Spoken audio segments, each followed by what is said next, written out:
to the letter H of my A to Z of autism, and you're probably thinking, what on earth is this video about? Because it is the A to Z of autism. H is for the Holocaust. Yeah, you're probably thinking, what on earth, what's what? So I will explain to you guys.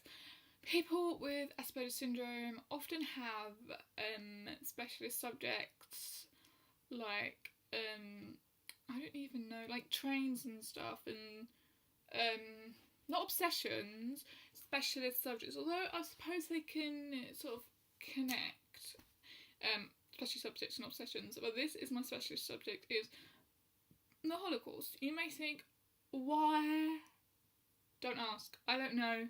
I don't know anything about my life. I just can't explain anything. So if you say, Hannah, why? I'm going to say, I don't know, babe.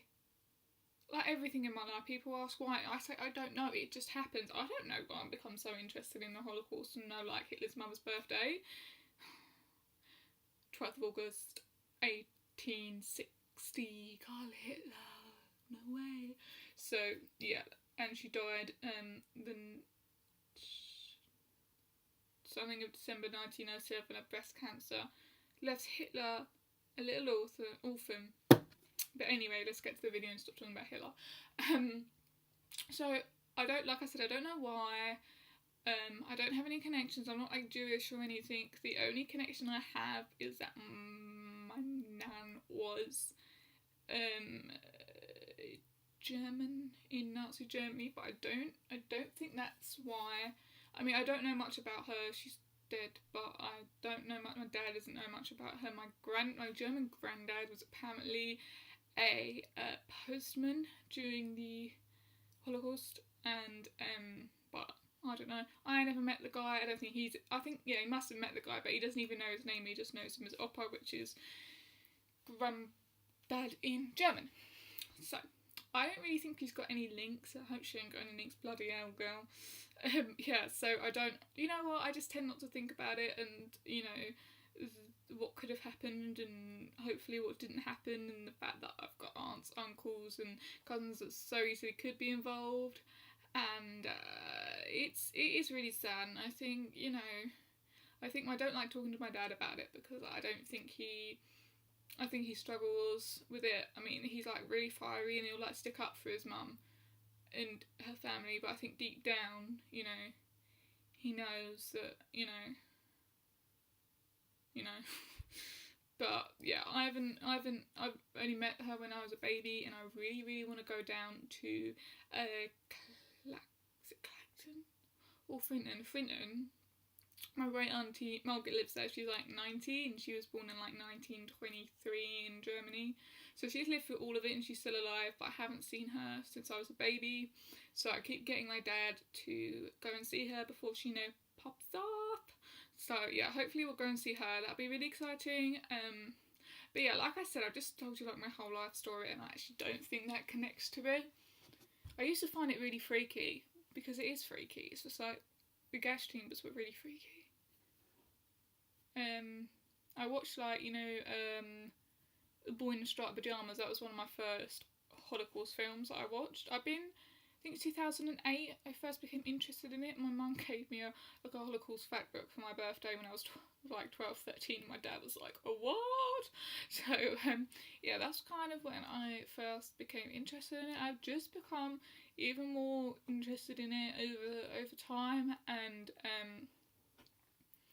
yeah, I mean, people find it difficult to understand. Like when I don't know why I'm laughing. When I was stressed in secondary school, I used to instead of rocking like a lot of people with Aspergers may do, I just repeat, like, went over in my head, Hitler, Goebbels, Eichmann, Mengele, Hitler, Goebbels, Eichmann, Mengele.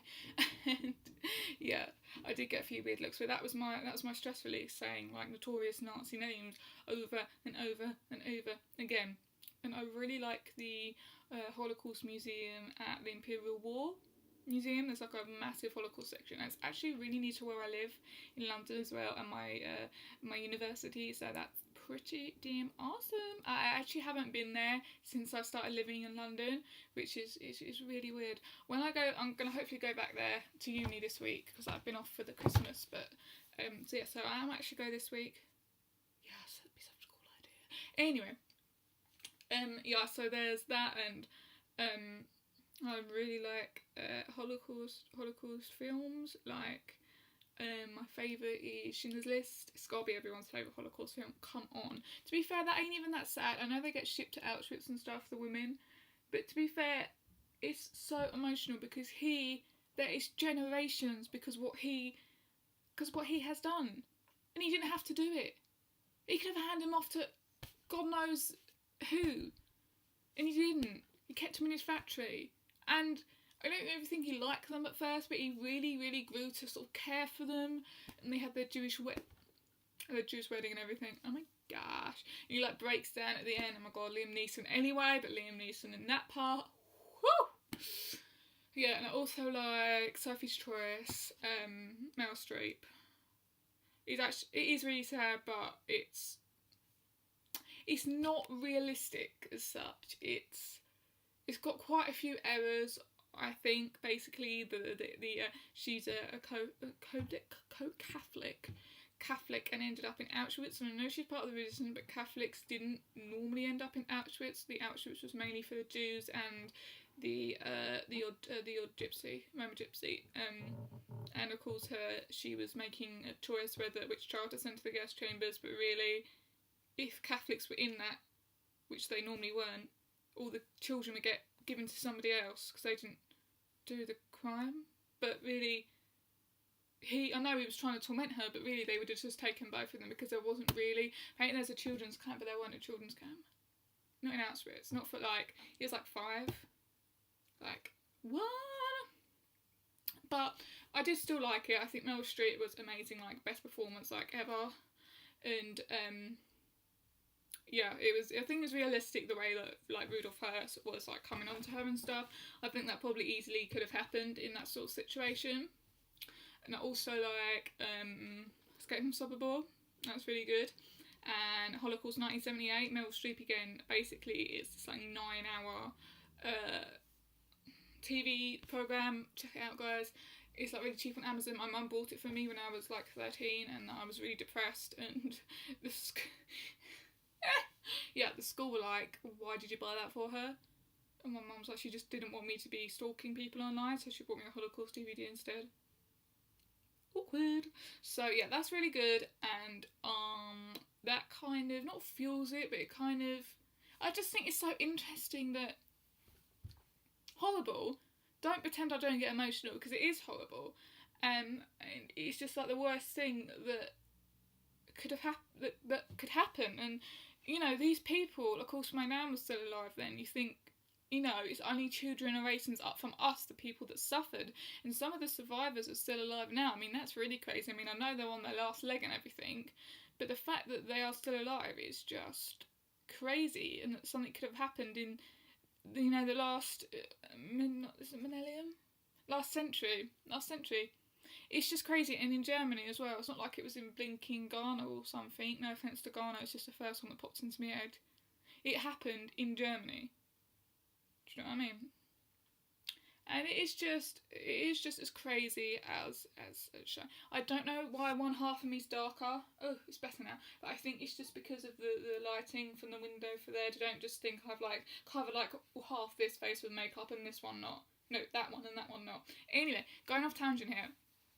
So yeah, that's I guess why. And I just think it's so fascinating how so many people could hate one race, and sort of how the fact that the saddest thing is that like 6 million were gone. Think how many Jews could be here now. And I do really have a soft spot towards the Jews because, you know, in all this Israel-Palestine stuff, I mean, I don't pretend I know everything about it, but I'm just like siding with the Jews. I don't know, I just have a soft spot for them. I just think they've just been mistreated in like every single century like they've lived in, and I just think it's horrible. And then got the Arabs fighting, can I call them Arabs?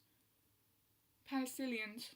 I'll call them that instead, fighting for Israel, which was originally theirs. Yeah, mate. But the Jews only got one single country that they can call their home. Just let them have it. Because they're blooming discriminated against everywhere else. So I'm still...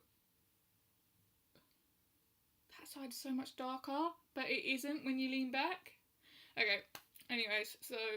yeah, I've worked myself up now about the Jews being mistreated, and I think I've just gone off on a really random talk here. But one more thing I do want to say about it is that I went to Poland last year. I went to Krakow. I've been begging my dad for years to take me. My mum wouldn't take me. She's a bit too sensitive. My brother came just for a jolly, and we went to loads of places. We didn't in the end get to go to the ghetto in Krakow, where half Schindler's List was filmed, but we did go to Schindler's Factory. We went to the house of Eamon Guth, who was played by Ray Fiennes in Schindler's List, and I suppose the most poignant place we went is Auschwitz-Birkenau. We went there for a day trip, and it was just like, I thought I would be so emotional when I got there, because it would be like I was really there. But even when I was there and I was standing in that massive archway that you sort of get in the beginning of Birkenau, and I still could not believe, I just didn't feel real. I could still not believe that thing happened. I thought I would believe it more if I was there, but I just still couldn't believe it, and I didn't actually. Of course, I felt sad with all the stories, but I couldn't feel much because I just thought it was a normal place that had been sort of built up like a museum sort of thing, but actually all that crap actually happened there. So my next venture is probably to I want to do like a tour of all the ruins. Kind of like Soberwall's got a memorial, loads and loads of places got memorials, so I just want to do all the memorials now. I just got to find somebody who wants to come with me, which is always a hard task, but you know. Yes, so thank you for watching this weird video, but I thought that it is a big part of my Aspergers syndrome, and people do think I'm weird for it.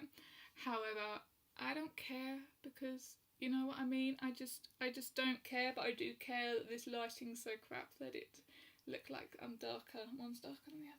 So if you go right back like this, oh my god, I look so fat. I'm not even fat, guys. I'm like a size 8. Oh my god. Either I'm just getting fat or this. See? I'm not fat, but I look fat. Anyways, not wrong with being fat, guys. I just, you know what, my body is like the only thing that I actually like about myself, so I would prefer to keep it a size 8. I would like to go back down to a size 6, but it's not working very well. So thank you so much for watching, guys, and I will see you for the letter I. What begins with I? I don't even know. So thank you so much for watching, and I'll see you in the next part. Bye!